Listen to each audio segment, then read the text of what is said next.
period of the last few months.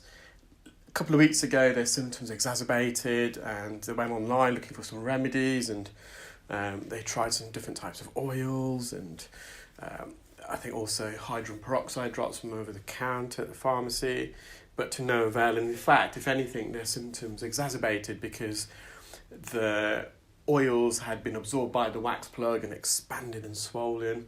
The best way to explain this compaction and impaction is if you're on the seaside and you've got your bucket and spade, and you use the spade, the shovel to scoop up some wet sand and position it in the bucket, and then on the reverse side of the spade, hammer it in. That's how impacted this wax is. This is the left in. It's incredible how much wax I ended up removing, because the wax is actually impacted past the second bend. Therefore, approximately the ear canal length from the second bend to the eardrum is around, I would say, around 1 centimetre. And the amount of wax I removed, because it was impacted, it was the equivalent of removing wax from a non-impacted ear from the entrance all the way to the eardrum. I had to put some olive oil drops in, and I actually performed the procedure whilst the drops was in situ. When I first started putting drops in the ear, I used to put the drops in, let the drops penetrate for a few minutes before getting the patient to tilt the head in the opposite direction so I can drain it and then go back in. But more and more now, I'm actually performing the procedure whilst the drops is in the ear. Makes it a bit more difficult. So the patient's head's tilted over to one side, and I actually stand up when I do this now, so I can look directly into the ear. And because there's oil in the ear and you're suctioning, you do get a bit of blurriness as well, because the suction probe is suctioning the oil as well, and that can blur the distal end of the endoscope. Nonetheless, I've been doing it for a while now and feel really comfortable doing it. And I just think it has a better effect, suctioning whilst the oil's there, because the mechanical process of suctioning the oil will help also loosen this wax plug. Because you're suctioning the oil seeped in behind the wax. When you're performing suction, it's trying to suction the oil, and as the oil moves towards the suction probe, it's kind of dislodging the wax as well. So I've just got one plug out there. And you can just see how dark this plug is. It's been there for a while. It's oxidized, so it's matured in colour.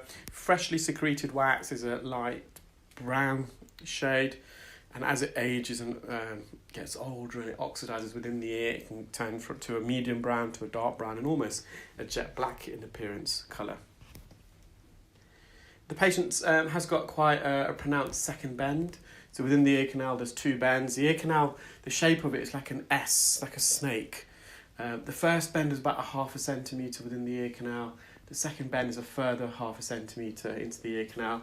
At that point is when the cartilaginous portion of the ear canal and the bony part of the ear canal meet. So the outer third of the ear canal is made up of cartilage, it's flexible, it's semi-sensitive, whereas the inner 2/3 of the ear canal is made up of bone, and there's a very thin layer of skin that's tightly adhered and lines the bony part of the ear canal. It's less than 0.1 millimetres in thickness, whereas the skin that lines the outer third of the ear canal, the cartilaginous portion, is a lot thicker.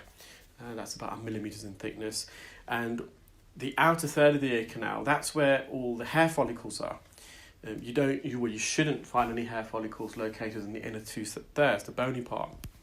And it's these hair follicles that secrete 2 substances: sebum from the sebaceous glands, which are situated at the root of the hair follicle, and if you have the gene mutation, the ceruminous glands, which secretes an oily sweat. And again, the ceruminous glands are found at the root of these hair follicles. And the sweat, if you have that, and this fatty oily substance called sebum, it's the same secretion we have on our scalp, mixes with dead skin within the ear canal, and it amalgamates, and that's the recipe for earwax.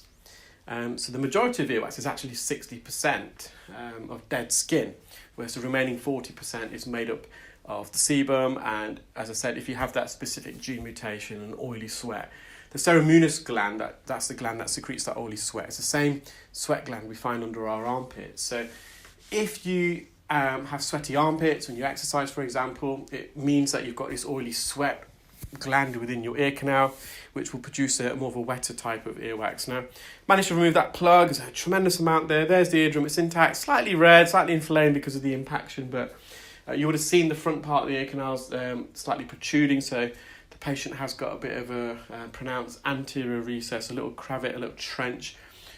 In the case of the left ear, on the left-hand side of the ear canal. This is the right ear. I went in straight away with the oil, given the impaction on the left. This came out a lot easier than the patient's left ear. I was just manipulating this out, so there's a big plug here. I think the patient had been using a bit more drops in this ear in the first instance, because when I go back in now, the wax is a bit more wet and slushy. It's probably the best way of describing it. And similarly, once I remove this wax plug from this patient's ear, you'll see the front part of the ear canal. There is a bony protrusion, so the anterior canal wall, which is the front part of the ear canal. So in the case of the right ear, it's the right-hand side of the ear canal. The bone just protrudes outwards and it goes back in again, which creates a recess, a little pocket, a little trench, if you like, a cravat, whatever you wish to call it. And when you use cotton buds especially, you can impact wax in that little trench, so it's hard to sometimes remove and dislodge.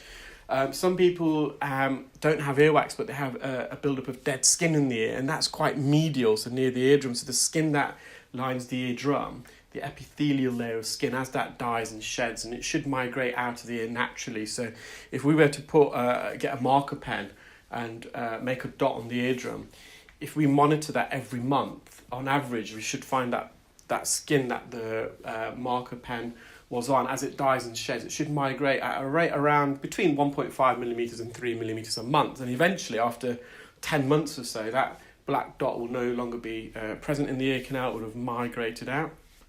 So some people with the pronounced anterior recess or inferior recess, as the skin migrates, it gets trapped within the anterior recess if they have a really prominent one. So it's not earwax, but it's dead skin. Initially, I used to always think, oh, the patient's been using a cotton bud here, they've pushed this in, but with experience you realise it's not earwax, it's actually dead skin, and it's not the patient's fault. It's they've done nothing to cause that, it's just the anatomy of the ear. Just mopping up near the entrance, there's a bit of soft wax just on the anterior canal wall. This is the cartilaginous portion. I can put a bit of pressure here, as I said, it's semi-sensitive. There's a bit more on the right-hand side of the ear canal, so the anterior canal wall, which is a bit more sensitive. And I did hover over it, I got a bit of it out, but the rest of it would have been really uncomfortable for the patient. A bit of wax is good for you guys. So in all of the videos you'll see there's a bit of wax here and there. I always hover over. If it comes out easily, brilliant, I'll remove it. Otherwise, we'll just leave it there. I don't want to graze the canal because that will be uncomfortable for the patient. Here's the